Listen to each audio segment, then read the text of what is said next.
Alright, oil and water line time. Just assembling these. Just put one copper washer one side, other copper washer here. I've already half assembled the oil return and the water in already.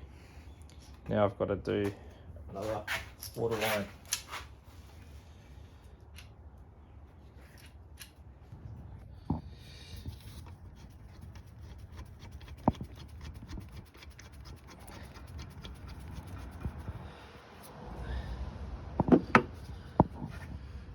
And 21 mil.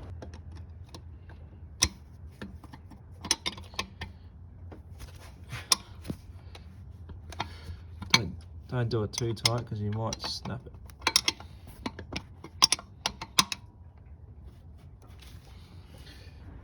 I've got my oil feed dummied up from the turbo. It's actually a little bit weird. That Mumba kit has the filter over this side. I tried it the other way around, but it wouldn't reach.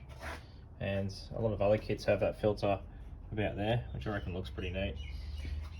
Anyway, I've got my dash 4 to NTP fitting here. I'm just going to screw it in to my T-piece here. Got a little bit of thread sealant on it. I've got the thread sealant a few threads up actually, just so I don't contaminate and put it in the oil and then run it through into the turbo.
Now to the turbo side.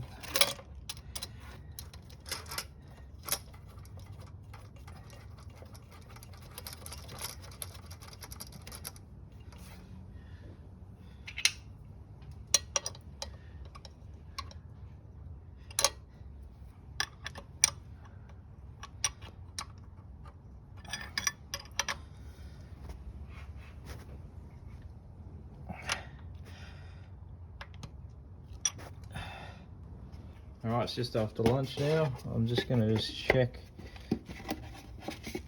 if the oil feed's working okay. Make sure we can get oil to the turbo. Yep, that's the bowl of noodles I had for lunch. That's the kind of food you've got to eat when you have these projects going all the time.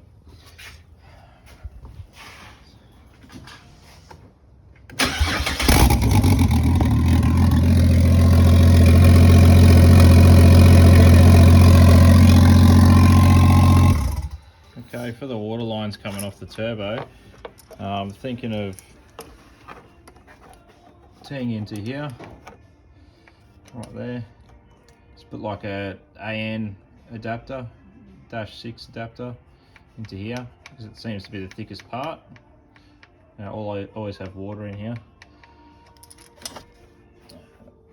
And for the water feed, I'm thinking of welding on a -6 AN fitting right there onto that pipe that comes straight out of the water pump.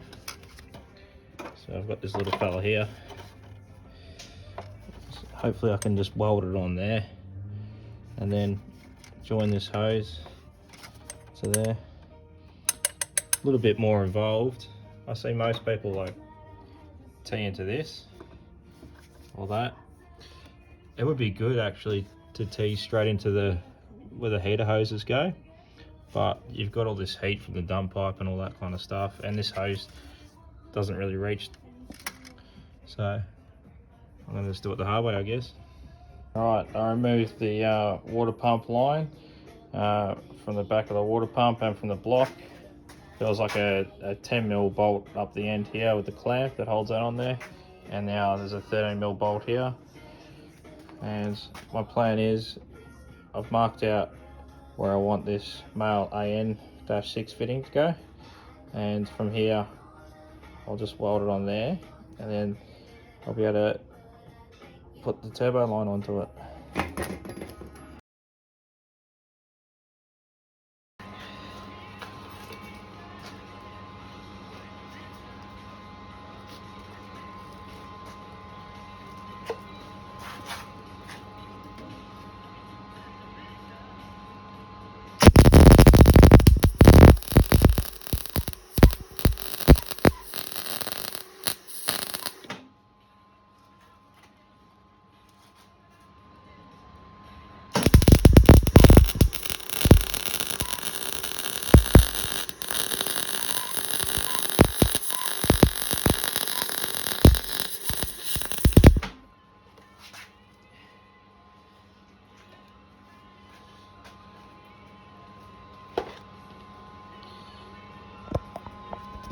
Alright, she's not pretty, but I went over it twice because I don't want any leaks.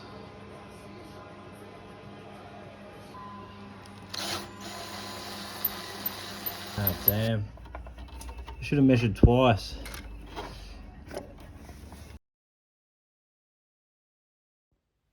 Now I have to notch out the bracket. Okay, plan for one of the water lines now is to drill into here and tap a 1/8 NTP.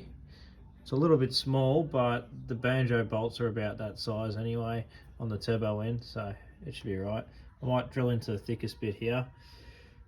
So I'll use a 8.5mm drill bit to drill in there, and then I'll tap it out to 1/8 NTP and put that in there, and then I should be able to, it's very hard to do with holding a phone, should be able to screw that -6 fitting into that. You'll see it later anyway. I might take the thermostat housing off anyway because it's got a little bit of a leak where the gasket is, or the O-ring.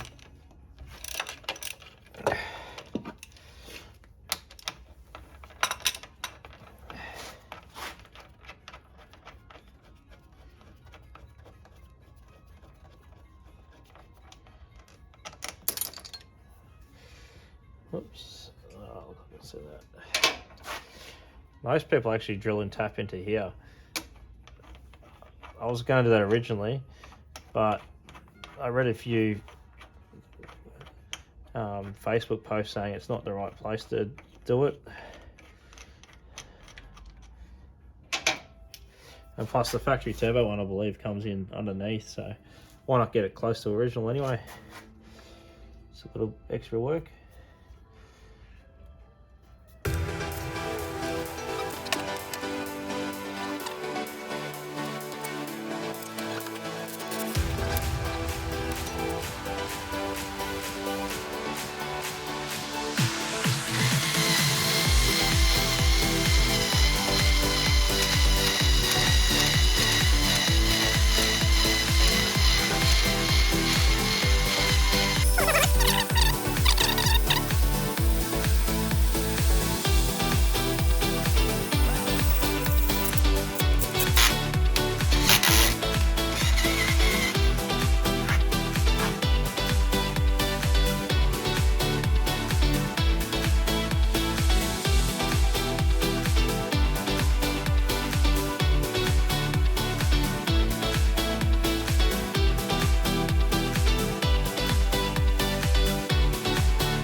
don't want to drill and tap into here, you can weld an AN fitting down here. It's closer to what the original is. Here's one I prepared earlier. Did this for a workmate. So, all right, now it's time to remove the non-turbo exhaust.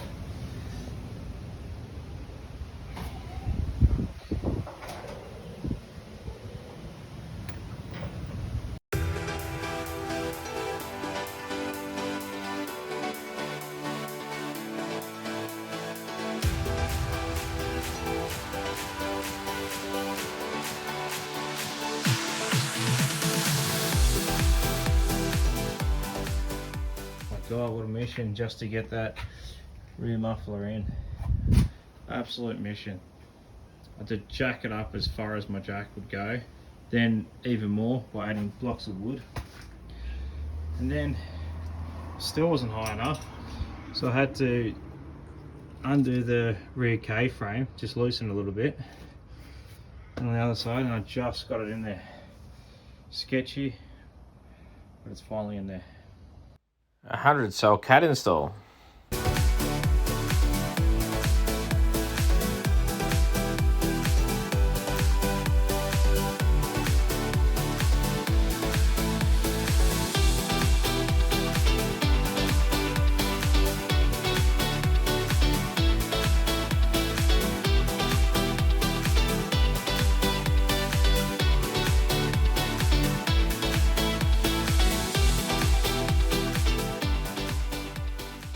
Right, here we are, day 3 under the car. I just tack welded the 100 cell cat converter into the dump pipe. I finally got it in the position where it doesn't hit anything. There you go, it's a replacement for the factory one. Cat also has provision for another oxy sensor. I've moved it up on an angle here, so hopefully I can get a wideband in there or something later on if I wanted to have a go at tuning it myself. Alright, time to weld it up.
Right, the welding of the 100 cell cat is done. Just speak a bit loud because it's raining outside. Alright, you can close your eyes if you want, but yeah, that's one of the welds and the other one's a little bit thick, so I have to bridge a little bit of a gap. But yeah, I think it turned out okay, and I think it's ready now to bowl into the car. I'll just put the oxy sensors on and then bang, into the car we go. I've got the dump pipe all done.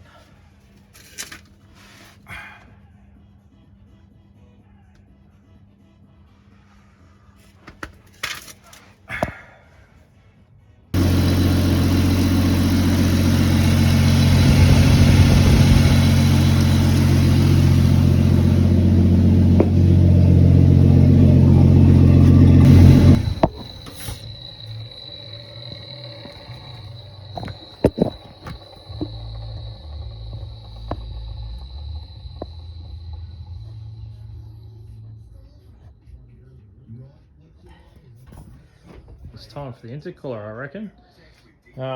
This is the intercooler I got from Spotmate for like $100. Yeah, it was 150, but I got it down to 100. A little concerned that someone's cut and welded brackets, so I guess we'll see what happens, I suppose.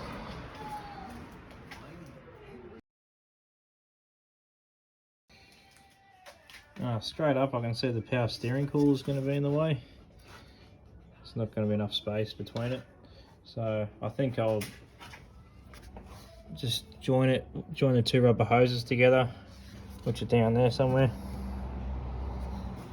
It actually wasn't too bad a job. I thought it was going to take a long time. All I did was reuse one of those hoses that come out of there. I'll get a torch.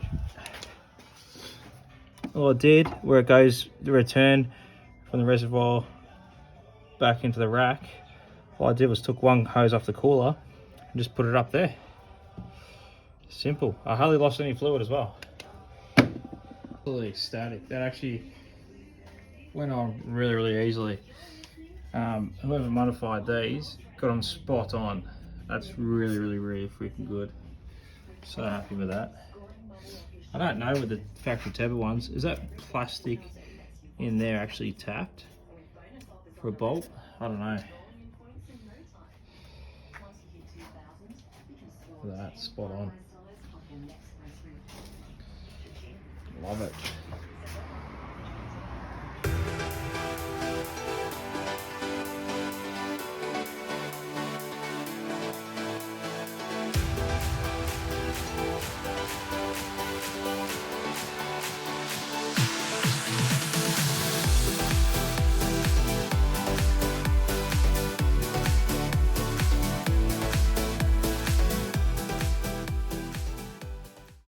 Alright, what I did here, I tapped these holes in this plastic Rio, M8 by 1.25, so I could screw these straight into it. Alright, intercooler's mounted. Now I've got this massive pile of intercooler piping which I got for I think about $100. I have no idea how it goes together, there's no instructions, but I guess I'll figure it out. Might be a bit thin in a few places. I think it's been rubbing. Maybe that's why it was so cheap. Oh, it's kind of thick. There we go. I think that's a decent brand. Oh, we'll see how we go.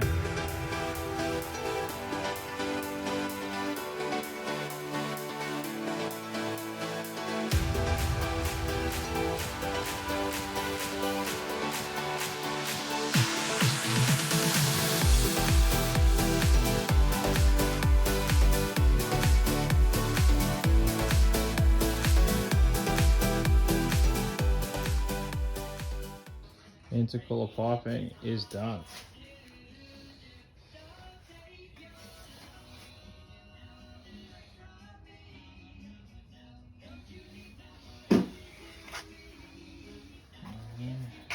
Very impressed with the clearance of this intercooler actually. I don't even know what brand it is.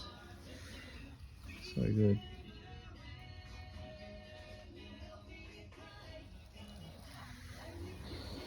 Such good clearance.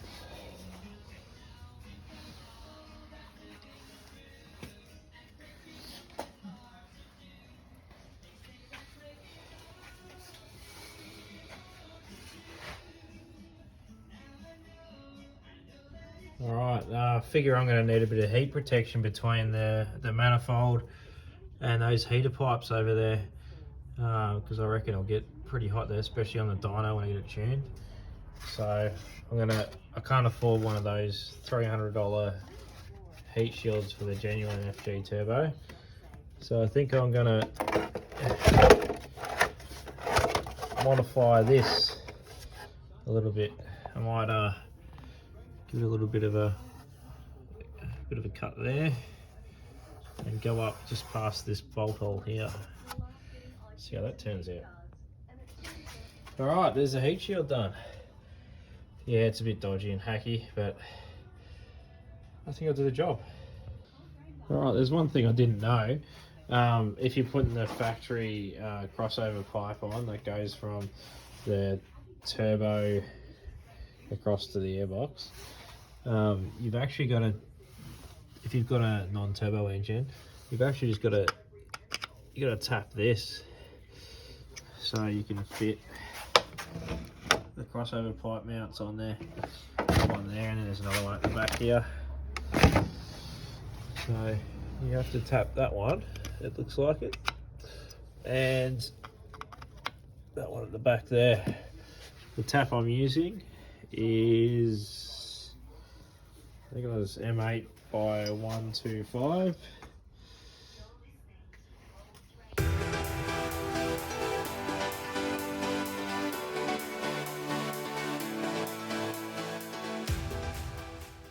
If running the standard airbox, make sure you remove the restrictor in it. Got these two here. There's one without a restrictor in, and there's the one with the restrictor on. Look at that. Takes it down a fair way. So look at that. And then look at this one. So it looks like inside.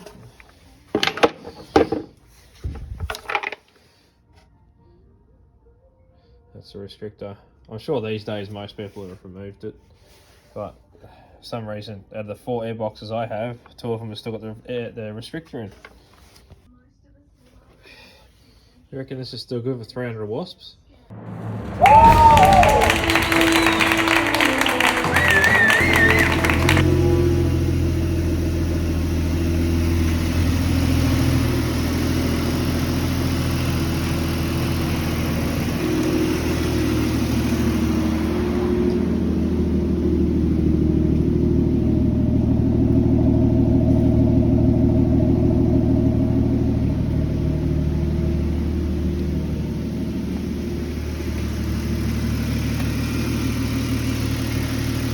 About 3 solid days to get it up to the point where I can actually drive it now, just with the NA injectors and all that kind of stuff. I forgot to mention in my previous videos, it actually has a 255 litres per hour Walbro fuel pump as well. So yeah, it's all ready to go to the tuners now. Yeah, that's the wrap up for part 2. Part 3, I'll take it to the tuners. I probably won't be able to hang around and get any videos and stuff like that because I have to head into work. And I'll get those bigger injectors and stuff installed. I was going to swap them myself, but yeah, just running out of time now. So yeah, all right. Keep an eye out for part 3.